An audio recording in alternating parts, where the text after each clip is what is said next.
ठीक है। अगर आपको अच्छे समझना है तो आपको लिंक जो है वो डिस्क्रिप्शन में मिलती रहेगी, फर्स्ट वीडियो और सेकेंड वीडियो का भी, ठीक है। तो थर्ड वीडियो है जिसे हम मेंस्ट्रुअल ग्राफ नाम दिए हैं, वो एनसीईआरटी के एकदम प्योर एनसीईआरटी के माध्यम से आपको बताया जाएगा। पेज नंबर 50 पे ये ग्राफ आपका दिया है एनसीईआरटी, ठीक है। आइए देखते हैं कि इस ग्राफ का मतलब क्या है, ठीक है। पूरा का पूरा आपको कंप्लीट स्टडी मिलेगा मेंस्ट्रुअल ग्राफ का, ठीक है। आइए देखते हैं। देखिए नीचे से दिया गया डेज, हमने बताया था कि मेंस्ट्रुअल साइकिल 28 से 29 डेज का होता है, मतलब कि 1 मंथ का होता है। फर्स्ट आता है तो मेनार्क और एट लास्ट होता है 50 ईयर एज में तो मेनोपॉज, ठीक है। डेज कितने दिए हैं यहाँ पे आप देख रहे हैं, फर्स्ट 1 से 28 या फिर 29 डेज तक दिए हैं, ठीक है।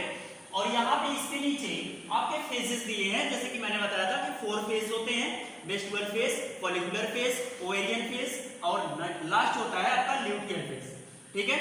तो आइए देखते हैं हम कि पहले जो 1 से 5 दिन है उसमें मेंसेस क्या कैसे होते हैं, ठीक है। उसमें मेंसेस में क्या उतार चढ़ाव होता है, ओवेरियन हार्मोन्स के बारे में हम देखेंगे, जो 2 होते हैं प्रोजेस्टेरोन और एस्ट्रोजन। ओवेरियन इवेंट्स के बारे में देखेंगे, जो हमारे फॉलिकल बन रहे थे वो कैसे किस फेज में कैसे रहेंगे, क्या वो मैच्योर हो जाएंगे या फिर डेवलपिंग रहेंगे, ठीक है। उसके बाद हम पिट्यूटरी हार्मोन्स के लेवल को भी रिकॉग्नाइज करेंगे यहाँ से, ठीक है। तो आइए देखते हैं, 1 से 5 दिन हमने बताया था मेंस्ट्रुअल फेज होता है। आप 1 से 5 तक देखोगे तो सबसे पहले हम यूट्राइन इवेंट्स की बात करते हैं कि मेंसेस कैसे होते हैं, ठीक है।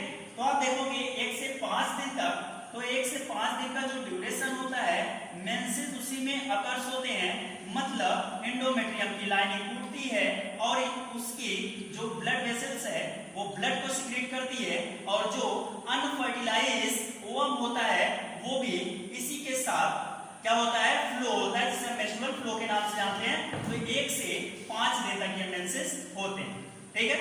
बात करें अगर ओवेरियन हार्मोन्स लेवल की, तो आप देख रहे हैं ओवेरियन हार्मोन्स लेवल जो होते हैं वो पूरे के पूरे यहां तक आप देख रहे हो स्ट्रेट होते हैं, मतलब जितना मेंस्ट्रुअल फेज में होगा सिक्रीशन उतना फॉलिकुलर फेज में भी, उतना ओवेरियन फेज में, ठीक है, इसका सिक्रीशन।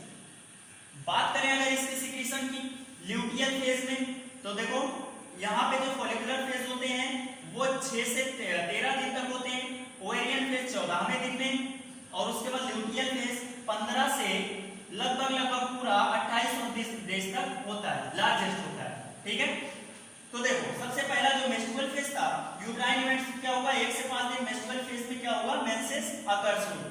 फिर उसके बाद ये पूरा का पूरा स्टेज था, मतलब कि यहाँ से मेंस्ट्रुअल फॉलिकुलर फेज में बंद हो जाएंगे, ओवेरियन फेज में बंद हो जाएंगे। जो ओव्यूलेशन होता है, ओव्यूलेशन जो ओवम रिलीज होता है वो ओवेरियन फेज में होता है, ठीक है। एक चीज ध्यान रखना कि ये भी थोड़ा सा पीक लेवल पे पहुंचता है, किस फेज में, ओवेरियन फेज में, ठीक।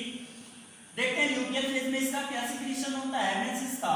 ये पूरी की पूरी आप जानते हो कि ये स्टेज हो जाती है, थोड़ा सा यहाँ पे पीक लेवल पे फिर पहुंचते हैं लगभग 21 से 23 दिन में, फिर उसके बाद ये अपने उसी कंडीशन में आ जाती है। मतलब क्या है, ल्यूटियल फेज में कोई दिक्कत नहीं, नो मेंसेस सिक्रीशन, ठीक है। जो ब्लड वेसल्स, क्योंकि मेंसेस इसलिए नहीं सिक्रीट होते क्योंकि जो लाइनिंग होती है एंडोमेट्रियम की वो पूरी की पूरी भर जाती है, मतलब जो घाव होता है वो पूरा का पूरा भर जाता है, जो रैप्चर होता है पूरा का पूरा रिपेयर हो जाता है, रीबिल्ड हो जाता है, ठीक है। तो यहाँ से हमने देखा मेंसेस के बारे में। आइए देखते हैं ओवेरियन हार्मोन्स लेवल के बारे में, प्रोजेस्टेरोन और एस्ट्रोजन के बारे में। आप देख रहे हो यहां तक। अच्छा, अगर बात करें प्रोजेस्टेरोन की, तो प्रोजेस्टेरोन आप देख रहे हो कि ओवेरियन हार्मोन्स के बाद ये आ रहे हैं अपने पीक लेवल पे, ठीक है। ओवेरियन हार्मोन्स के बाद, ओवेरियन पीरियड के बाद ये अपने पीक लेवल पे आ रहे हैं एक बार, मतलब प्रोजेस्टेरोन का सिक्रीशन किस फेज में ज्यादा होगा आप इस ग्राफ को देख के बता सकते हो। मतलब ओवेरियन फेज तक तो नॉर्मल सिक्रीशन है, जैसे ही लगा ल्यूटियल फेज प्रोजेस्टेरोन का सिक्रीशन बहुत ज्यादा, ठीक है। फिर उसके बाद 23 से 29 दिन तक, 28 दिन तक क्या होता है कि ये जो प्रोजेस्टेरोन होता है उसका लेवल फिर से लो हो जाता है, फिर से लो हो जाता है, मतलब क्या है इसका कि जो प्रोजेस्टेरॉन है वो ल्यूटियल फेज के 21 दिन तक तो अपने पीक लेवल पे होता है, सबसे ज्यादा सीक्रेट होता है, लेकिन 23 से 29 दिन के बीच में फिर से ये अपने उसी कंडीशन पे आ जाता है। ठीक है, बात करें अगर एस्ट्रोजन की, तो एस्ट्रोजन की भी वही कंडीशन है जैसे ओवेरियन फेज कंप्लीट होता है।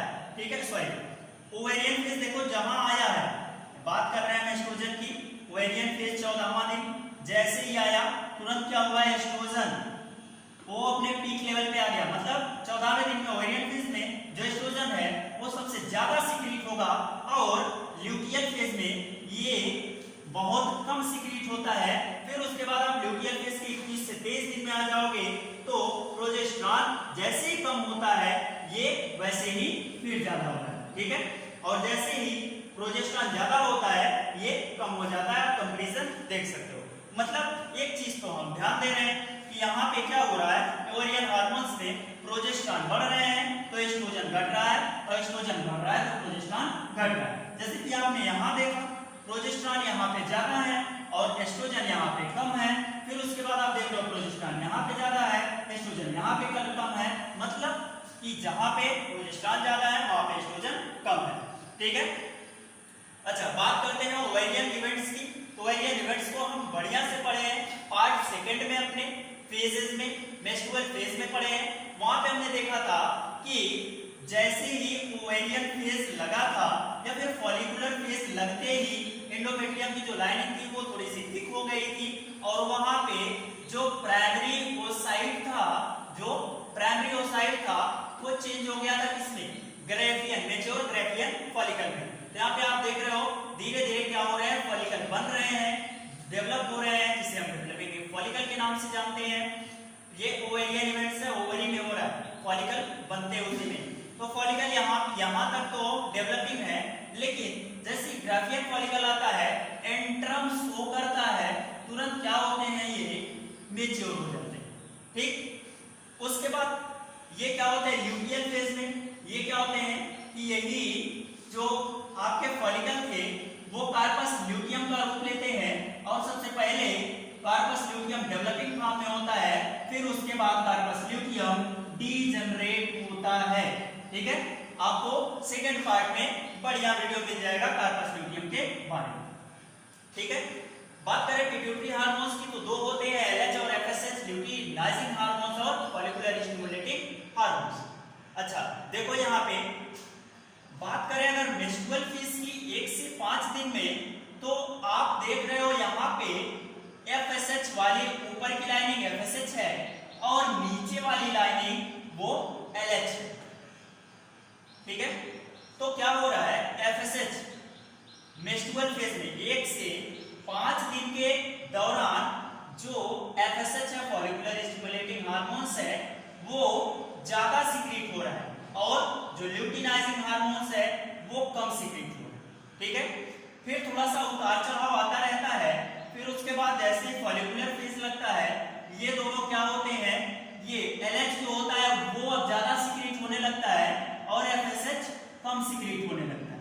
ठीक है, एक चीज कॉमन होगी दोनों में, दोनों क्या करते हैं, ओवेरियन फेज जैसे 14वां दिन आता है ये अपने पीक लेवल पे पहुंचते हैं, जिसे हम एलएच सर्ज के नाम से भी जानते हैं, एलएच सर्ज के नाम से भी जानते हैं। ये क्या करते हैं, ओवेरियन फेज में अपने पीक लेवल पे पहुंचते हैं। फिर उसके बाद जैसे ल्यूटियल फेज आता है, फिर ये दोनों नॉर्मल हो जाते हैं, स्टेट कंडीशन में चलते हैं, जितना ये सीक्रेट होता है उतना ही एलएच सीक्रेट होता है। फिर उसके बाद थोड़ा सा उतार चढ़ाव आता है, और फिर एलएच जैसे ही 23 से 28 दिन लगता है, तुरंत जो एलएच होता है वो बढ़ जाता है और एफएसएच डाउन हो जाता है।